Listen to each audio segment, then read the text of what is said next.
நம்மளுடைய சொத்துக்கள், நம்ம பேர்ல இருக்க சொத்துக்கள வந்து இன்னொருத்தருக்கு குடுக்குறதுக்கு, நம்ம சட்டப்பூர்வமா கடைபிடிக்கிற நடைமுறை அப்படிங்கிறது வந்து கிரை பத்திரம் எழுதுறது, ஒத்திக்கி விடுறது, தானமா குடுக்குறது அப்படிங்கிறதுக்கான பத்திரங்கள் மூலமாக நம்மளுடைய சொத்துக்கள வந்து பிறருக்கு நம்ம உரிமை மாற்றம் செய்கிறோம். நம்மளுடைய வாழ்நாளுக்கு பிறகு நம்ம பேர்ல இருக்க சொத்துக்கள வந்து இன்னொருத்தருக்கு குடுக்குறதுக்கு நம்ம பயன்படுத்துற முறை தான் உயில். நம்ம காலத்துக்கு அப்புறம் அது அவர்களுக்கு போய் சேர்றதுனாலே என்னவோ, அவர்களுக்கு அதில ஏதாவது உடன்பாடு இல்லாதபோது, இந்த சட்டப்பூர்வமான வாரிசுகள் அது அந்த உயில் சம்பந்தமான கேள்விகளை எழுப்பி, அ அது பெரும்பான்மையான உயில்கள் வந்து வழக்கு நீதிமன்றத்துக்கு தான் வந்து வர்ற மாரி ஆயிடுது. அ அதில தவிர்க்கிறதுக்கு ஒரே வழி என்ன நடைமுறைப்படுறாங்கன்னா, ட்ரையல் கோர்ட்ஸ்ல எல்லாம் ஒரு உயில வந்து கேள்வி கேட்டு, கொஸ்டின் பண்ணி ஒரு கேஸ் ஃபைல் பண்றாங்க அப்டின்னாலே, அத வந்து நீதிமன்றத்து வந்து ஹேண்ட் ரைட்டிங் எக்ஸ்பர்ட்டுக்கு அந்த உயில் சம்மந்தப்பட்டவரால் தான் எழுதப்பட்டதா, அவருடைய கையெழுத்து தான் அடங்கியிருக்கிறதா, அப்படிங்கிறத சரிபார்க்கிறதுக்காக ஹேண்ட் ரைட்டிங் எக்ஸ்பர்ட்டுக்கு அனுப்புறது ஒரு வழக்கமாக வச்சிருக்கப்பட்டிருக்கு. சப்போஸ் வந்து அந்த உயில் எழுதுனது உயில் எழுதுறதுக்கான அ இது நடைமுறை என்னவா இருக்கணும் அப்படின்னா, அவர் வந்து ஒரு தெளிந்த மனநிலையோட, ஒரு சம்மதத்தோட என்ன எழுதுறோம் அப்படிங்கிறத தெரிஞ்சுக்கிட்டு எழுதணும் அப்படிங்கிறது தான்.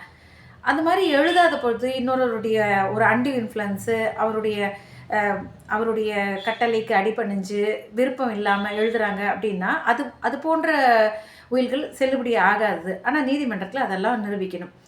ஸோ இது போல ஒரு சு சந்தர்ப்பம் இருக்கும் பொழுது, சூழ்நிலை இருக்கும் பொழுது, அ இந்த உயில் எழுதுனது தன்னுடைய தகப்பன் தான் அப்டிங்கிறத சம்மந்தப்பட்டவர் ஒத்துக்கொண்டு, ஆனா அது சுதந்திரமாக அவர் எழுதவில்லை அப்டின்னு சொல்லும் பொழுதும், இத வந்து ஹேண்ட் ரைட்டிங் எக்ஸ்பர்ட்க்கு அனுப்ப வேண்டிய அவசியம் உண்டாகிறதா? அப்படிங்கிற கேள்வி தான் போன மாசம் நம்மளுடைய உச்சநீதிமன்றத்தின் ஆய்வுக்கு உட்பட்டது. இந்த வழக்கு வந்து கேரளா எல்லைக்குட்பட்ட ஒரு மாகாணத்திலருந்து இந்த வழக்கு உருவாகிறது. ட்ரையல் கோர்ட் என்ன பண்றாங்க வந்து ஹேண்ட் ரைட்டிங் எக்ஸ்பர்ட்க்கு அனுப்ப சொல்லி எதிர் தரப்பு கேட்குறாங்க. இந்த அம்மா வந்து ஃபைல் பண்றவங்க வந்து அன்னி தாமஸ். அவங்க சொல்றது என்னன்னா, என்ன வழக்கு தொடர்றாங்கன்னா, எங்க அப்பா வந்து இந்த உயில வந்து இன்னாருக்கு எழுதுறாங்க. ராணி தாமஸ்க்கு எதிரா தான் வழக்கு தொடர்றாங்க. அவங்களுக்காக சொத்து எழுதுனது குறித்து எனக்கு அவங்க சுதந்திர மனப்பான்மையோட தான் எழுதுனாங்களா அப்படிங்கிற குறித்த சந்தேகம் இருக்கு அப்படின்னு சொல்லிட்டு தான் வழக்கு தொடர்றாங்க. அதனால அந்த உயில் செல்லத்தக்கதா அறிவிக்கணுன்ட்டுன்னு. அப்போ ட்ரையல் கோர்ட் அத ஏத்துக்கிட்டு ப்ரொசீட் பண்றாங்க. ஆனா இத வந்து அந்த எதிர் தரப்பு என்ன சொல்றாங்க, இல்ல அவங்க விருப்பத்தோட தான் அவர் எழுதி குடுத்தாரு அப்படிங்கிறதுனால அத ஹேண்ட் ரைட்டிங் எக்ஸ்பர்ட்க்கு அனுப்பணும் அப்படின்னு சொல்லிட்டு அவங்க கேட்குறாங்க. அந்த விசாரணை நீதிமன்றம் அத ஏத்துக்க மறுத்ததுனால, உயர்நீதிமன்றத்துக்கு கேரள உயர்நீதிமன்றத்துக்கு போறாங்க. கேரள உயர்நீதிமன்றம் சொல்லுது, என்ன உயில் பிரச்சனைக்குரியது அப்படின்னாலே ஹேண்ட் ரைட்டிங் எக்ஸ்பர்ட்க்கு அனுப்ப வேண்டியது தானே நடைமுறையா நடந்துட்டுருக்கு. நீங்க அங்க அனுப்புங்கன்னு சொல்லிட்டு ஒரு டைரக்ஷன் இஷ்யூ பண்றாங்க.